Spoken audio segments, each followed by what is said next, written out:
Welcome back to our special episode of NCCU Haunted Tales. You might think NCCU is just famous for its mountains, its fresh air, its political science department, and of course, its legendary stairs that destroy everyone's knees. But there's something else this school is unexpectedly famous for. Something that every freshman hears about within their first month here. And that is Ghost stories. so many ghost stories. More than the amount of assignments in midterms a week. We didn't even believe half of these when we first arrived. But the longer you stay, the more you hear stories from seniors, TAs, professors, and even campus security guards at night.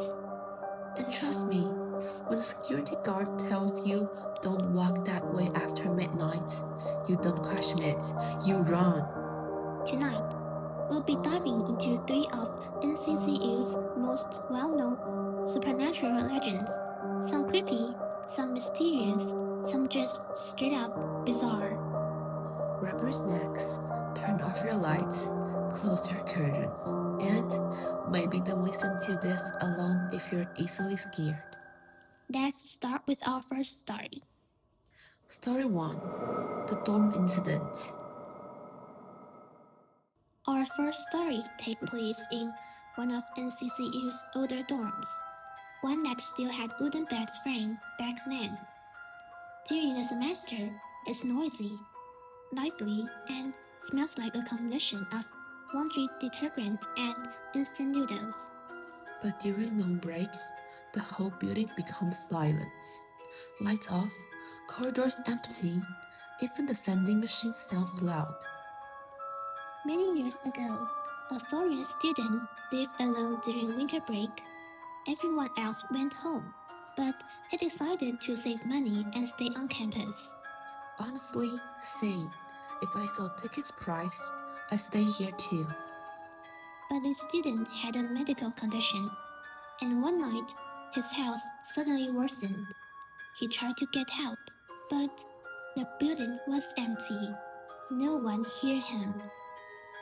When the school started again, people returned from break noticed a strange smell in the hallway. At first, they thought it was a spoiled food or something in the trash. But the closer they walked toward his room, the stronger, heavier, thicker the smell became. It was the kind of smell that sticks to your throat. Have you ever smelled something that makes you physically step back? Yeah, that kind. Finally, someone from the dorm office opened his door. Inside, they found the student had passed away weeks earlier. His body had decomposed into the mattress and even slipped into the wood of the bed frame. They said the bed had wheels with food. Maintenance had to cut the entire frame apart to remove it. After that, no one wanted the room. But more disturbing were the reports from the student living nearby. Late at night, they heard soft coughing, weak breathing, as if someone was still struggling to find their medicine. One student swore he heard footsteps outside his door at 3 a.m. But when he opened it, nothing, no one in the hallway. Another said she woke up one night because she felt someone sitting at the edge of her bed.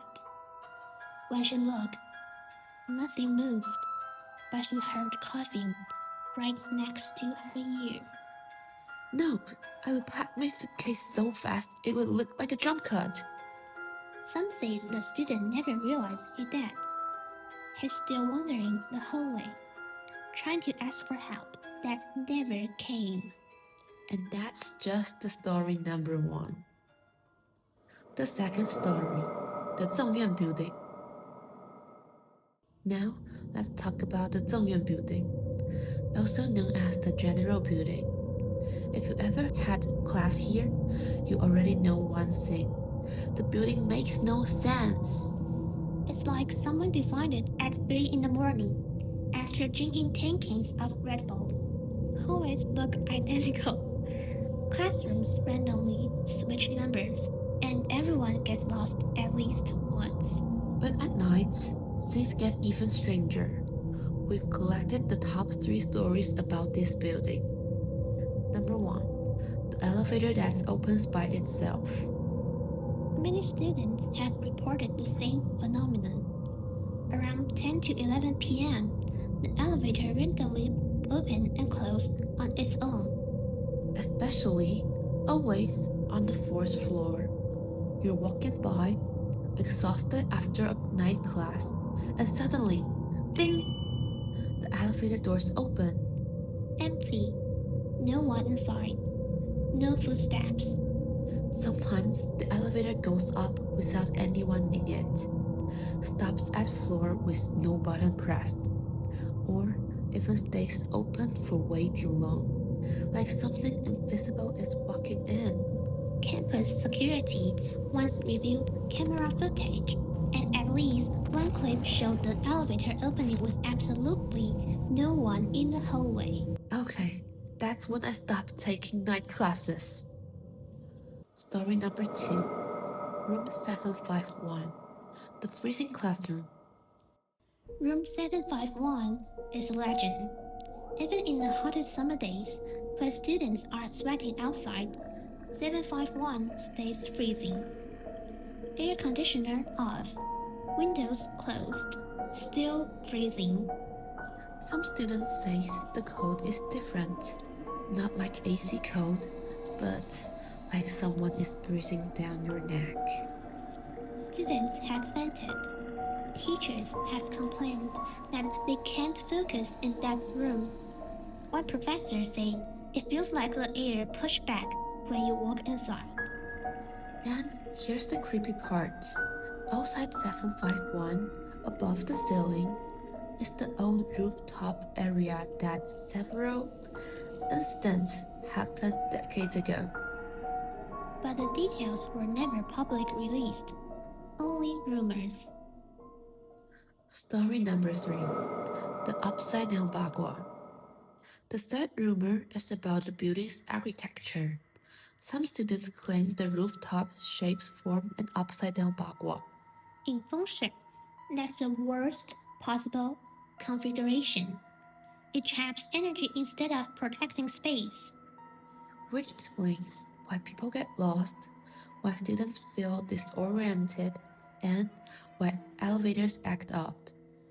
Others argue it's just NCCU's design being weird, but then again, how do you explain the nighttime footsteps or the lights that flicker even after being replaced? The Zongyuan building might be the only place where getting lost could mean something else entirely.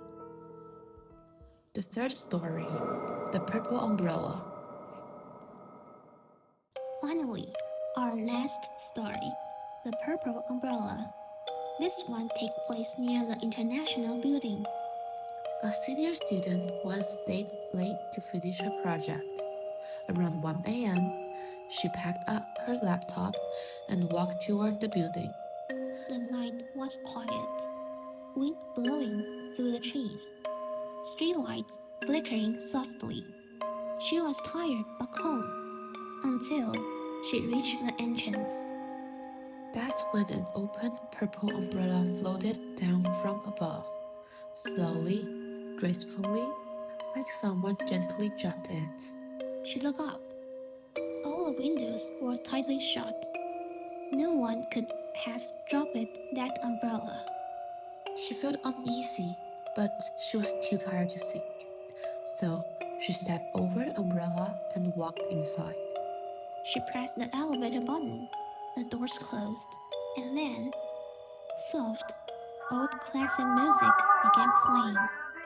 But here's the thing, there were no speakers inside that elevator. The elevator moved, but slower and slower. The music distorted, became deeper, almost reversed. Then, stop. The elevator halt. Lights off, music gone. She was in complete darkness. She panicked, hit all the buttons, screamed for help, Her phone had no signal. She felt something burst against her shoulder in the dark. Still, the space was too small for anything else to be inside. Finally, the elevator doors slowly cracked open, and she ran out, crying, shaking. But then she froze. At the far end of the hallway, lit only by a dim emergency light, stood the exactly same purple umbrella, perfectly open, leaning against the wall. She swears she had heard someone humming the same classical tune, and even the hallway was empty. She never took that elevator again. So, did we scare you? Or did NCCU just get a lot creepier after today? These stories have been passed down for years. Some may be real, some exaggerate, but every NCCU student seems to know at least one. Maybe you've heard more. Maybe you've experienced something yourself. If you have, drop your stories in the comments below. This is NCCU Haunted Tales. We'll see you in the next episode. Goodbye.